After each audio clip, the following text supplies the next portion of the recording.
สนาที่สวยน้ำซักผ้าถึงเมืองปากเซพบน้องน้ำนาดีงามแท้มีเสน่ห์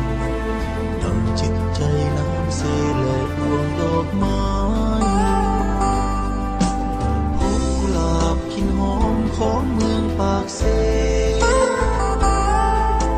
อ้ายเฝ้าหลงทุ่มเทฮักจนหมดใจน้องเจ้าจงสงสารหอพักบ้านไม้จะถนอมขวัญใจบ่ให้เปลี่ยนสีฟ้าหยาดฝนสุ่มสำน้ำเพื่อส่งดวงใจได้ซื่นสุขีลาเอ่ยสวยยิ่งกว่าในอุทยานของชีวิตเจ้าเป็นกุลสตรีที่งามดีหลาย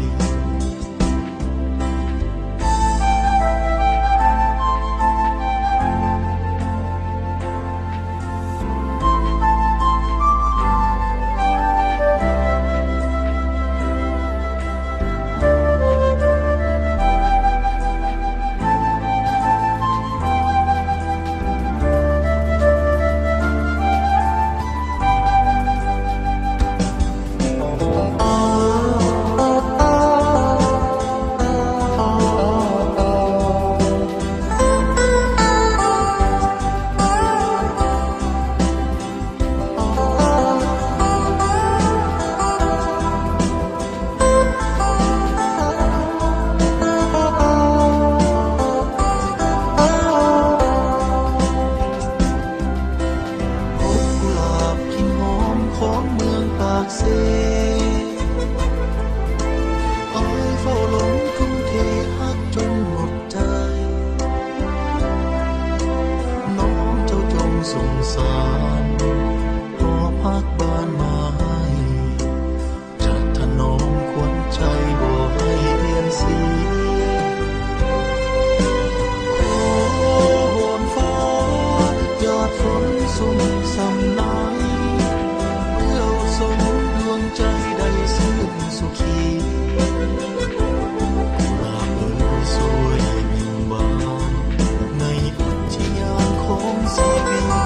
เจ้าเป็นกุลสตรีที่งามมีหลายโอ้วอนฟ้าหยาดฝนสุ่มสำน้ำเพื่อส่งดวงใจได้ซื่นสุขี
ที่สวยน้ำซักผ้าถึงเมืองปากเซ